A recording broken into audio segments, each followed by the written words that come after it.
দেখবেন কিছু লোক নির্বাচন আসলে খুব আল্লাহওয়ালা হয়ে যায়, তখন দেখবেন মাথার মধ্যে হেজাব লাগায়, পাঞ্জাবি লাগায়, আল্লাহওয়ালা হয়ে যায়। নির্বাচনও নাই, এরপরে আল্লাহর কথাও নাই।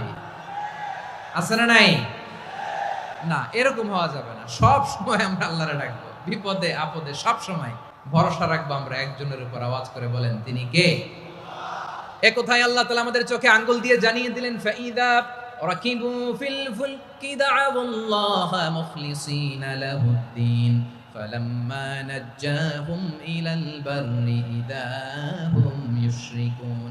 আল্লাহ বলে, একদল লোক আছে, তারা যখন নৌযানে চড়ে, জলযানে চড়ে, সাগরের মধ্যে যখন জাহাজে চড়ে, লঞ্চে চড়ে, তারা যখন তুফানের সম্মুখীন হয়, তখন তারা আল্লাহরে বড্ড বেশি ডাকে, একান্ত ভাবে ডাকে, বিশুদ্ধ চিত্তে ডাকে। আবার তুফান থেকে তাদেরকে সেফ জোনে নিয়ে, নিরাপদ জোনে নিয়ে যখন বন্দরে আমি আল্লাহ তাদেরকে ফিরিয়ে দেই, ওই লোকগুলো আবার আমি আল্লাহর সাথে শিরিক করে।